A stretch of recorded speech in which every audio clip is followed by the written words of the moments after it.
Hello दोस्तों, विजय classes में आप सभी का एक बार फिर से स्वागत है। जैसा कि पिछली क्लासों में हमने माइटोकॉन्ड्रिया और लवक के बारे में चर्चा की थी। लवक यानी प्लास्टिड। माइटोकॉन्ड्रिया जिसे कोशिका शक्ति गृह कहते हैं और जिसकी खोज अल्टमान और फ्लेमिंग ने की थी और नामकरण सी बेंडा ने दिया था। दोस्तों, माइटोकॉन्ड्रिया में खुद का राइबोसोम्स होता है, खुद का डीएनए और आरएनए होता है। इसलिए इस तरह की किसी भी कोशिकांगों को कोशिका के अंदर कोशिका या सेमी ऑटोनोमस बॉडी भी कहते हैं। दोस्तों, इस तरह की संरचना लवक में भी पाई जाती है, इसलिए लवक को भी सेमी ऑटोनोमस बॉडी कहते हैं। लवक में भी खुद का आरएनए, डीएनए और राइबोसोम्स पाए जाते हैं। दोस्तों, फिर मैंने चर्चा की थी लवक कितने प्रकार के होते हैं। लवक 3 प्रकार के होते हैं, क्रोमोप्लास्ट, क्लोरोप्लास्ट और ल्यूकोप्लास्ट। दोस्तों, मैंने प्रकाश संश्लेषण की क्रिया को भी बताया था। प्रकाश संश्लेषण की 2 क्रियाएं मेनली आती है, एक तो लाइट रिएक्शन, एक डार्क रिएक्शन। लाइट रिएक्शन जो ग्रेना में कंप्लीट होती है और डार्क रिएक्शन जो स्ट्रोमा में कंप्लीट होती है। हम अब इसी कड़ी में आगे बढ़ते हैं और अब चर्चा करते हैं रफ एंडोप्लाज्मिक ER की या एंडोप्लाज्मिक रेटिकुलम, जिसे हम हिंदी में अंतःपर्दवी जालिका के रूप में भी जानते हैं। दोस्तों, रफ एंडोप्लाज्मिक रेटिकुलम को मैं अब चित्र के माध्यम से समझाता हूँ आपको। ये हो गई कोशिका, ये हो गया केंद्रक एंड इसके बाद में ये जालीनुमा स्ट्रक्चर पाई जाती है। कोशिका में मेनली पूरी कोशिका में ये जालीनुमा स्ट्रक्चर पाई जाती है। इसे ही एंडोप्लाज्मिक कहते हैं। सॉरी, अब मैं बात करूं आगे, तो कोशिका में एक साइड ये दाने दाने से लगे हुए होते हैं। अब इन दानों को आपको पता है क्या बोलते हैं? राइबोसोम्स। और इस दाने दाने वाली संरचना को बोलेंगे रफ एंडोप्लाज्मिक रेटिकुलम।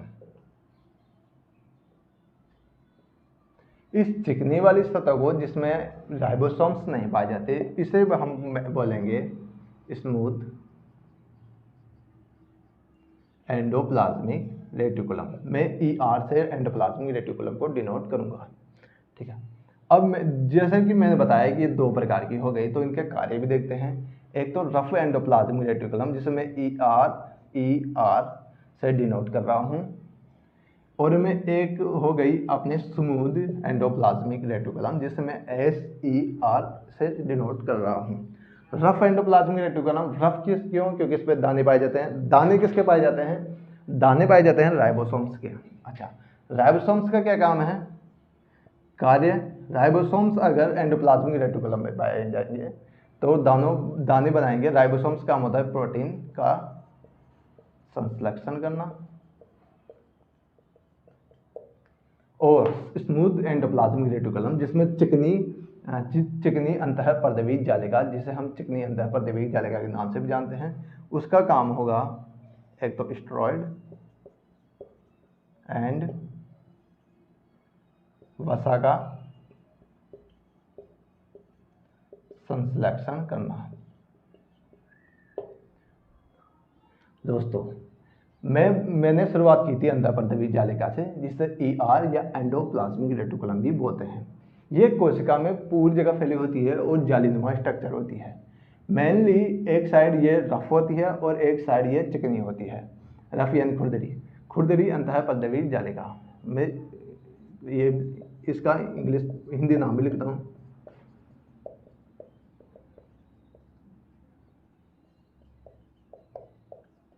और चिकनी अंतःपर्दवी जालिका।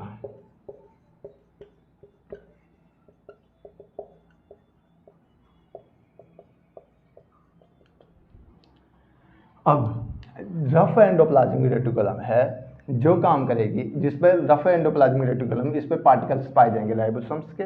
राइबोसोम्स मेनली सेल्स की सबसे छोटा कोशिकांग भी माना जाता है।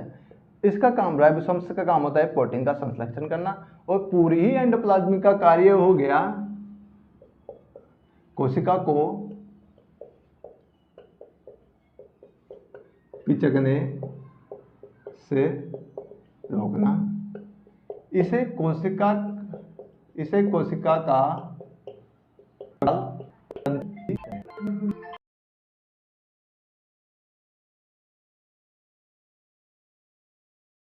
हाँ तो दोस्तों, एंडोप्लाज्मिक रेटिकुलम का कार्य हो गया कोशिकाओं को पिचकने से रोकना। ये बेसिकली कोशिका का कंकाल कहलाता है। जैसा कि आप देख रहे हो, ये कोशिका के एक साइड से लेकर आखिरी साइड तक है, और ये भी मेनली दो प्रकार की होती है, जैसे रफ एंडोप्लाज्मिक रेटिकुलम और smooth endoplasmic reticulum. Rough endoplasmic reticulum, जिसे खुरदरी अंतः पर्दवी जालिका भी कहते हैं, का कार्य होता है प्रोटीन का संश्लेषण करना, प्रोटीन का बनाना। और स्मूथ एंडोप्लाज्मिक रेटिकुलम का कार्य होता है स्टेरॉइड्स और वसा का संश्लेषण करना। देखिए, चिकना क्या होता है, चिकनी होती है वसा, तो वसा का निर्माण होगा चिकनी सतह से, और प्रोटीन का निर्माण होगा खुरदरी सतह से, जिसमें राइबोसोम्स पाए जाते हैं। दोस्तों, अब आगे बढ़ते हैं गोल्जी काय की ओर।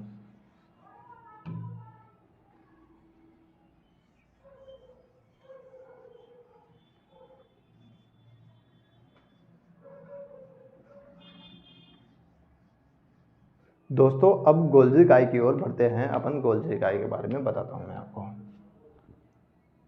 गोल्जी काय या गोल्जी बॉडी, इसे गोल्जी बॉडी बोलते हैं। बात करें इसकी खोज की, इसकी खोज किसने की थी? कैमिलियो गोल्जी नाम के एक वैज्ञानिक हुए,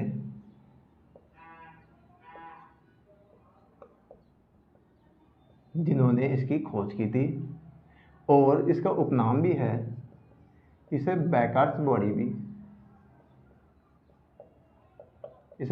बॉडी और डाल्टन कॉम्प्लेक्स के नाम से भी, डाल्टन कॉम्प्लेक्स के नाम से भी जानते हैं। दोस्तों, मैं बात करता हूँ कोशिका में। ये केंद्रक हो गया।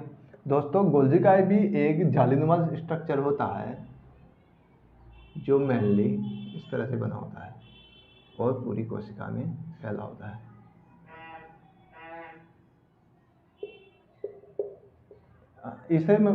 ये जो जालीनुमा स्ट्रक्चर है, इसे बोलेंगे गोल्जी काय। हाँ, तो गोल्जी काय की खोज किसने की थी? कैमिलो गोल्जी ने। उपनाम बैकर्स बॉडी या डाल्टन कॉम्प्लेक्स है। ठीक है। अब गोल्जी काय जो यहाँ पर जालीनुमा स्ट्रक्चर दिख रही है आपको, इसको मैं बाहर निकालता हूँ, और ये बेसिकली इस टाइप की होती है ये, और यहाँ पर इसके एंजाइम्स भरे होते हैं, ये एंजाइम्स भरे होते हैं यहाँ पर, और इस एंजाइम्स भरी हुई जगह को मैं वेसिकल्स या पुटिका बोलूँगा। इसे वेसिकल्स या पुटिका कहते हैं, इसे सिस्टर्नी बोलते हैं। अब इस वेसिकल्स या पुटिका में खूब सारे एंजाइम्स भरे होते हैं। यह एंजाइम्स बेसिकली विभिन्न कोशिकाओं का निर्माण भी करते हैं। अब कौन कौन से कोशिकाओं का निर्माण करते हैं? ये विभिन्न कोशिकाओं का निर्माण करते हैं।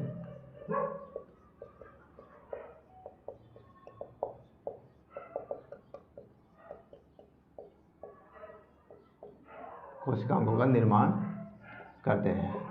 अच्छा, गोल्जी काय का प्रमुख कार्य ही है विभिन्न कोशिकाओं का निर्माण करना। इसमें सबसे पहले ये करेगा लाइसोसोम्स का,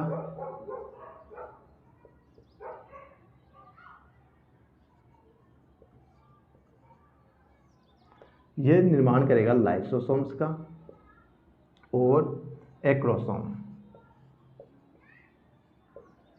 दोस्तों, लाइसोसोम जिसे कोशिका की आत्मघाती थैली के नाम से भी जानते हैं,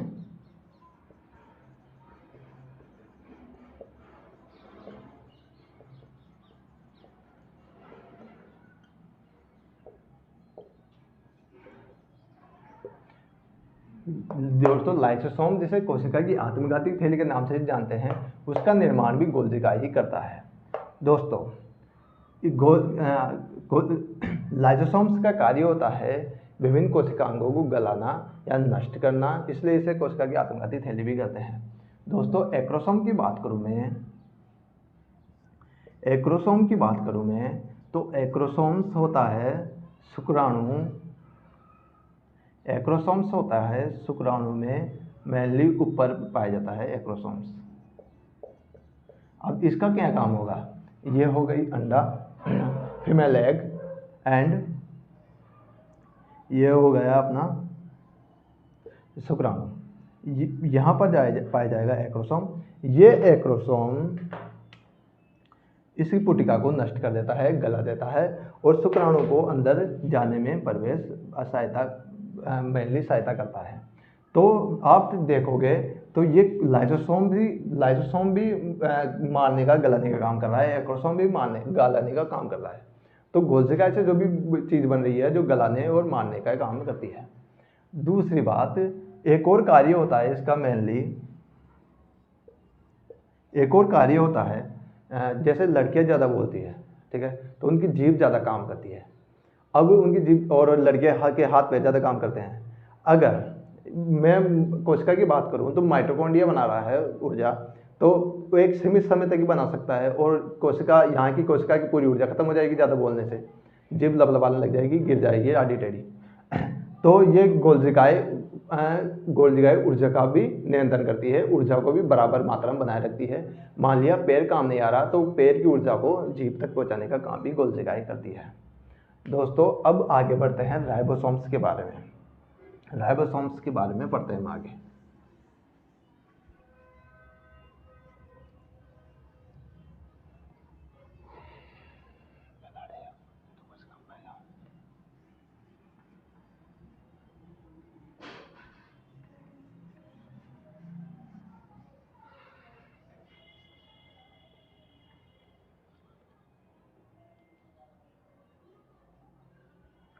दोस्तों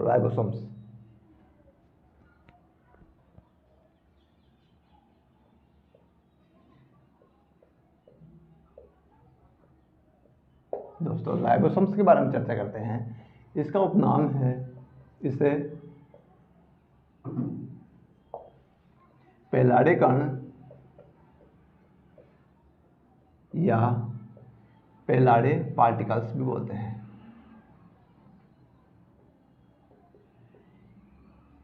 पेलाडे पार्टिकल्स क्यों? क्योंकि इसकी खोज की थी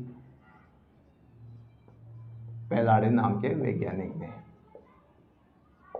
ठीक है, राइबोसोम्स को बोलते हैं पेलाडे कण या पेलाडे पार्टिकल्स।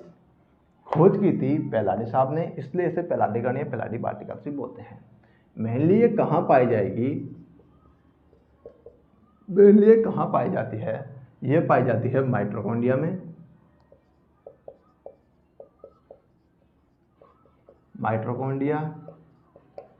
लवक, एंडोप्लाज्मिक रेटिकुलम्स में और कोशिका द्रव्य में। राइबोसोम्स कहाँ पाया जाएगा? माइटोकॉन्ड्रिया में, लवक में, एंडोप्लाज्मिक रेटिकुलम में और कोशिका द्रव्य में पाया जाएगा। दोस्तों हमने चर्चा की थी अभी एंडोप्लाज्मिक रेटिकुलम की। रेटिकुलम में ये पाया जाता है खुरदरी अंतःपर्दवी जालिका के ऊपर पार्टिकल्स के रूप में। दोस्तों अब इसका प्रकार होते हैं, ये 2 प्रकार की मेनली पाई जाती है। मैं इसका कार्य भी लिख देता हूँ यहाँ पर साइड में, जो सबको पता है, प्रोटीन का संश्लेषण करना।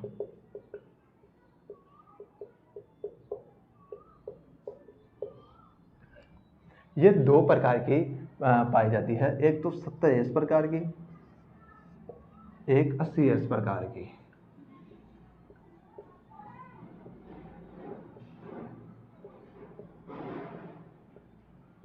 70S ribosomes, 80S ribosome.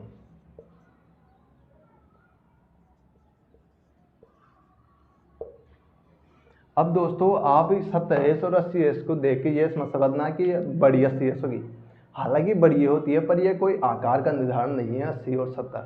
ठीक है, अब मैं बात करूं 70S मेनली पाई जाती है प्रोकैरियोटिक में,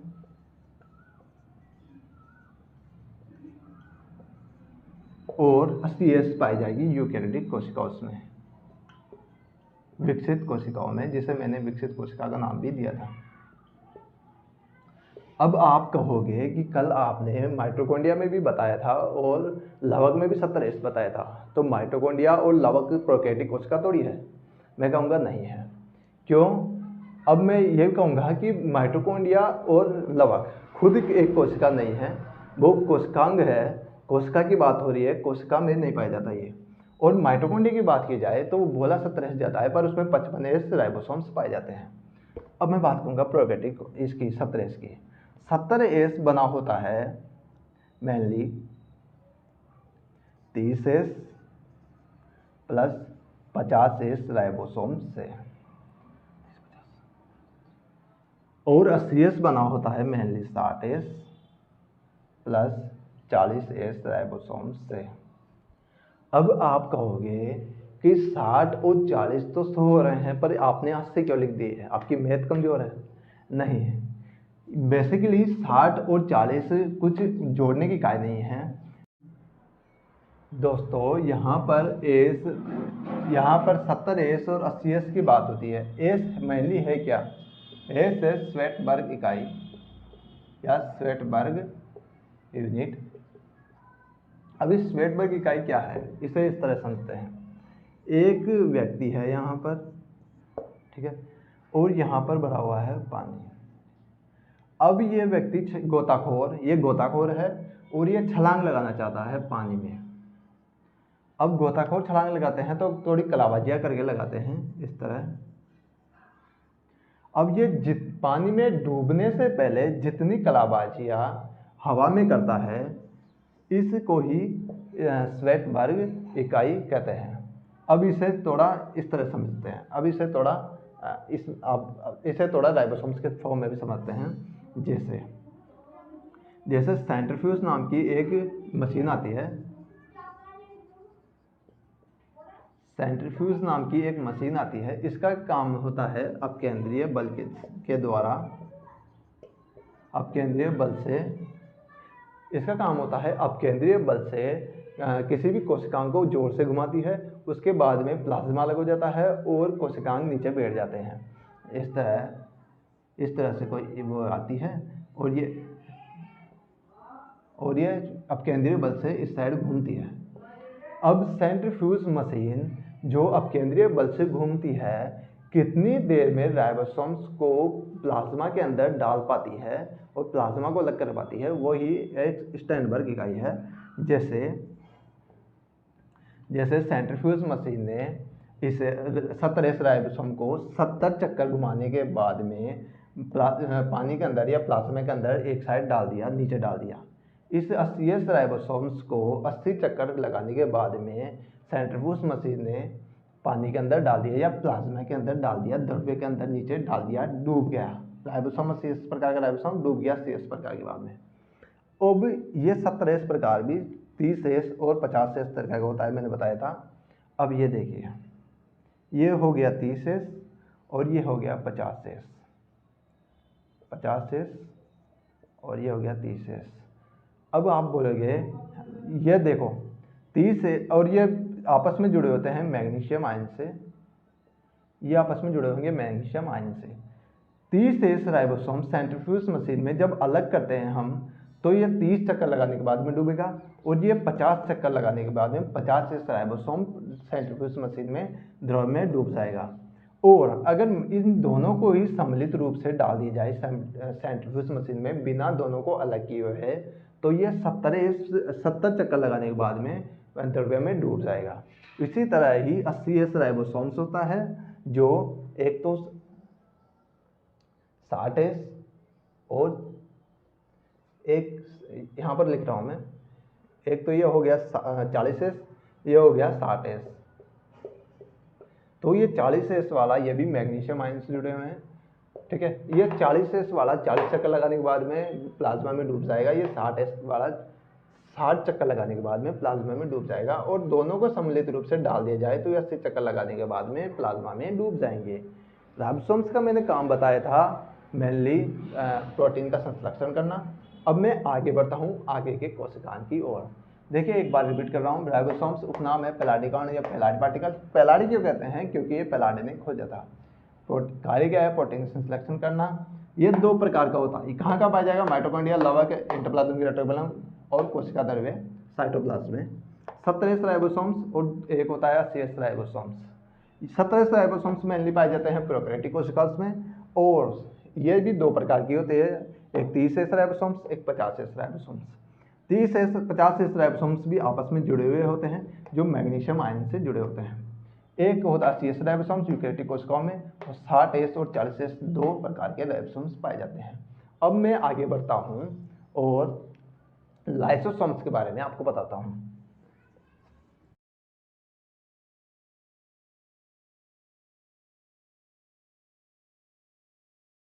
हाँ तो दोस्तों, लाइसोसोम्स जिसे कोशिका की आत्मघाती थैली भी कहते हैं, वो क्यों कहते हैं अभी चर्चा करते हैं हम उसके बारे में, ठीक है।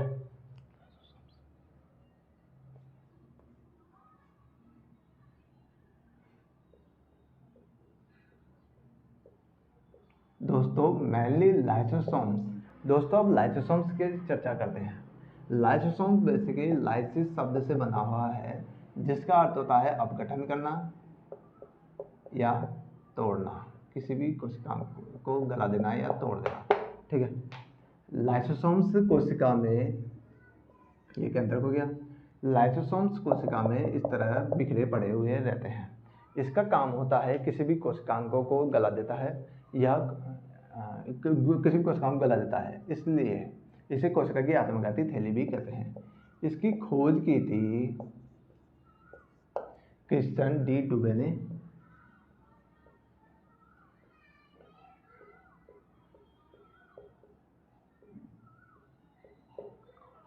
और नामकरण दिया था इसका नोवी कॉफ ने। अब इसे कोशिका की आत्मघाती थैली इसलिए बोलते हैं, इसे बोलते हैं कोशिका की आत्मघाती थैली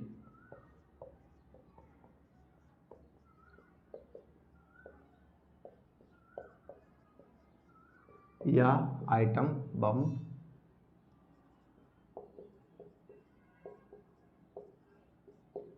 अब इसका काम बेसिकली ये होता है, जैसे माइटोकॉन्ड्रिया पड़ी हुई है, ठीक है, यहाँ पर माइटोकॉन्ड्रिया पड़ी हुई है, केंद्रक ने इसे ऑर्डर दिया कि माइटोकॉन्ड्रिया खराब हो चुकी है, इसे गला दीजिए, तो ये गला देगा। अब कभी कभी पूरी कोशिका भी खराब हो जाती है, तो लाइसोसोम सोचता है कि अब मुझे इसे खत्म कर देना चाहिए, तो ये फट जाता है, इसलिए इसे आइटम बम की संज्ञा भी दी गई है। कोशिका की आत्मघाती थैली तो इसलिए भी बोलते हैं क्योंकि ये कोशिका को, ये फटेगा तो कोशिका को पूरे को नष्ट कर देगा। बेसिकली ये हर एक कोशिकाओं को भी एक एक करके भी नष्ट करता है, ठीक है। अगर ये नहीं होगा, इसका काम इसलिए जरूरी है, अगर माइटोकॉन्ड्रिया पड़ा रहेगा तो ये खराब हो जाएगा, पड़ा पड़ा भी सड़ जाएगा, तो कोशिका पूरी पूरी खराब हो सकती है। तो बेसिकली इसका काम हो गया कोशिका के को अपघटन करना, कोशिकाओं को अपघटन करना, कोशिका को नष्ट करना है, ठीक है। अब आगे बढ़ते हैं थोड़ा सा। इसका निर्माण करती है, जैसे मैंने बताया था, गोल्जी काय। गोल्जी काय इसका निर्माण करती, गोल्जी काय इसका निर्माण करती है। दोस्तों अब मैं आगे पढ़ता हूँ और तारक काय की ओर बढ़ना चाहूँगा। दोस्तों मैं एक चीज़ और बता देता हूँ, WBC में ये सबसे ज़्यादा पाई जाती है, और WBC में सबसे ज़्यादा पाई जाती है ये। अगर ये पूछे कि लाइसोसोम किस में सबसे ज़्यादा पाया जाता है, तो WBC में सबसे ज़्यादा लाइसोसोम्स पाया जाता है। अब मैं बढ़ता हूँ तारक काय की ओर। दोस्तों अब पढ़ते हैं तारक काय के बारे में।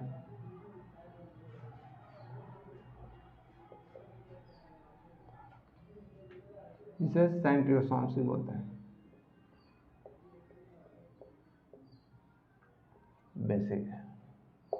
बेसिकली इसका काम होता है तारक काय का कोशिका विभाजन को करना, ठीक है।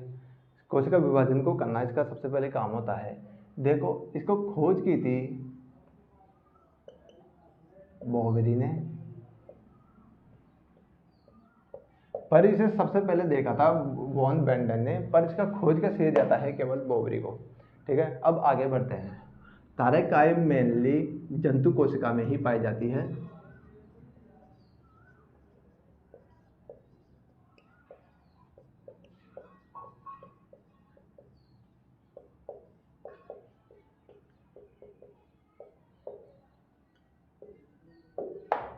तारकाई सेंट्रोसोम की खोज बोबरी ने की थी।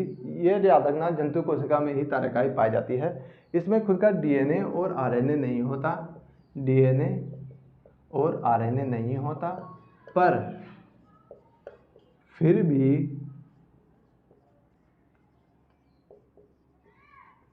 यह अपनी प्रतिकृति या कॉपी कर लेती है, या ये अपना विभाजन कर लेती है।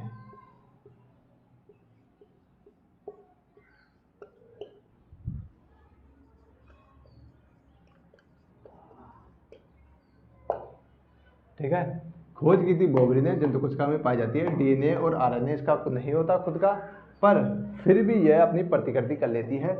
ये भी इंपॉर्टेंट है, ये याद रखना आप दोस्तों। इसका डीएनए और आरएनए इसमें नहीं होता, फिर भी अपनी प्रतिकृति कर लेती है। बेसिकली ये गुणसूत्र ये कोशिका विभाजन में काम आती है, जिसमें यह गुणसूत्रों को अलग अलग करती है, गुणसूत्रों को अलग अलग कर देती है। बस इतना ही काम है इसका। और गुण तारकाई और सेंट्रोसोम्स के बारे में हम आगे कोशिका विभाजन में भी चर्चा करेंगे। और मैं आज के लिए इतना ही रखता हूँ। कल अगली क्लास में हम इसके बारे में। धन्यवाद।